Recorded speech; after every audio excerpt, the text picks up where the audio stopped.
Hey guys, Marijka here, Milton Public Library, back with you today with some more books.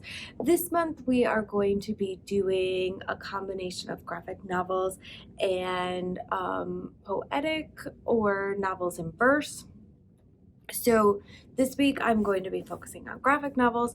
Then next week I will be doing poetic, and the third week I'm going to do a little combination of the two. So here we go. The first book, graphic novel that I have for you is Shirley and Jamila Save Their Summer.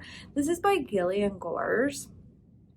So a graphic novel that has beautiful artwork, is a mystery, has a really nice friendship element, and super strong girls. I am all for it. Sign me up. So this book is just amazing. Shirley, as Jamila will soon learn, is this like amateur sleuth. So that plays a pretty important role, obviously. Both girls had other intentions for their summer. Jamila really just wants to spend her summer playing basketball, whereas Shirley just wants to spend her summer not going to the dance camp that her mother is intending to send her to. So they both meet at this garage sale, and they realize that they're both kind of on the same mission of trying to save their own summers, and realize if they work together that maybe they might have better luck. So they come up with a plan and they present this plan to their mothers, and surprisingly both mothers agree that as long as the girls stay together, that they can go about their plans.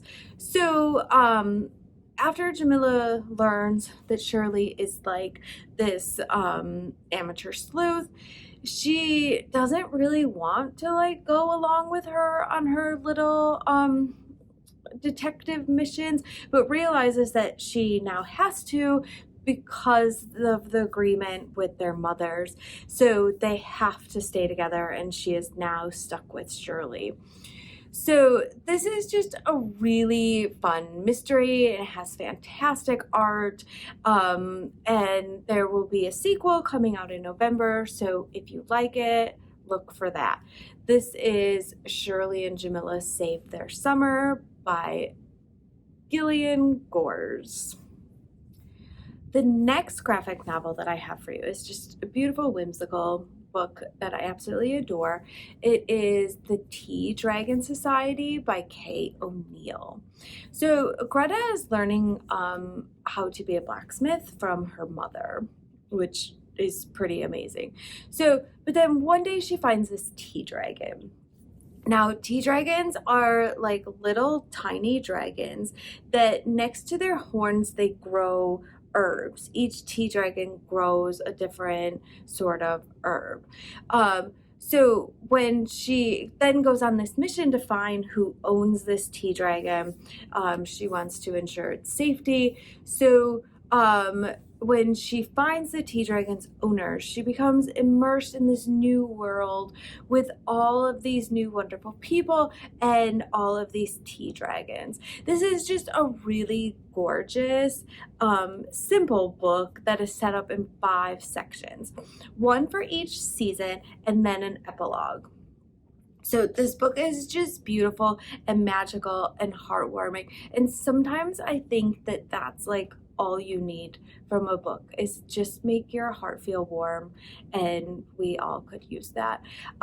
So there are 2 more books in this series, Dragon Festival and Dragon Tapestry. So if you do enjoy this one, go get those other 2 because they are just as beautiful as the first one and will make your heart feel just as warm. So that is The Tea Dragon Society by Kay O'Neill. The next book that I bring to you is called Fake Blood, and this is by Witney Gardner. So it is the start of a new school year, and AJ has reached that time in his life when all of his friends are kind of at this different level than he is, and they're all growing and changing and becoming these new people, and he's not there yet. He feels exactly the same as he did last year. So this year he's made up his mind that he will be doing things differently also. This year he's finally going to do something about this long-standing crush that he's had on Nina. So he gets paired with her in class, which is perfect. And as he gets closer to her, he realizes she is like really into vampires. So he decides to get her to like him. He's going to pretend he's a vampire. I mean, why wouldn't you? It seems just perfect. So, but unbeknownst to him is that Nina's actually a slayer, which means that she hunts vampires. So he pretends to get her to like him by being a vampire, which, as we will learn, is probably not the best or wisest, most wise idea. So all the while there seems to be a real vampire at the school, which maybe is one of the teachers. So it's just, this novel is just really super funny. About like a funny graphic novel about being true to who you are and being honest about yourself to other people. In the artwork is just beautiful and hilarious. So this is Fake Blood, and this book is by Witney, Gardner. The last book that I have for you today is The Stonekeeper, which is book 1 in the Amulet series. So this is by Kazu Kibuishi. Sorry. So Emily and Navin have recently moved into the home of their mother's great-grandfather, along with their mother, after the very tragic death of their father.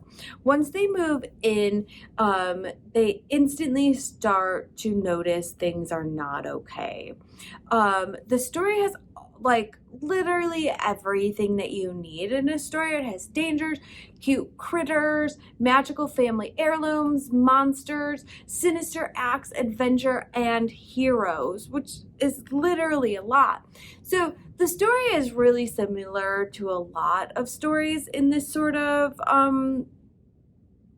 like thriller mystery trope type thing, but there is a lot of originality that mixes into it that really makes it feel like this is a fresh take.